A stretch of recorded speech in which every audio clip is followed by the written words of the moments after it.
رابع مرحلة في فانل التسويق والإعلانات هي إن العميل بتاعك على حسب بقى أنت شغال إعلانات كونفرجن ولا شغال إعلانات رسايل. لو شغال إعلانات كونفرجن فهي تقدر تقول عليها البرودكت بيج أو الكونتنت فيو، إن العميل بيخش على الويب سايت أو على اللاندنج بيج بتاعتك ويبدأ يشوف تفاصيل الأوفر بتاعك.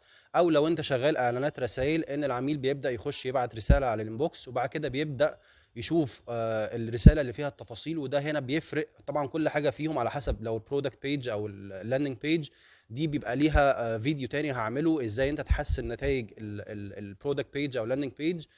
الرسائل او الاعلانات الرسائل طبعا ده بيفرق على حسب اسلوب عرضك واسلوب الرساله اللي انت باعتها وبتتكلم مع العميل ازاي. فكره المرحله دي هي ان العميل بيبدا ياخد المرحله ان هو عايز يبدا يعرف اكتر عن تفاصيل المنتج ده.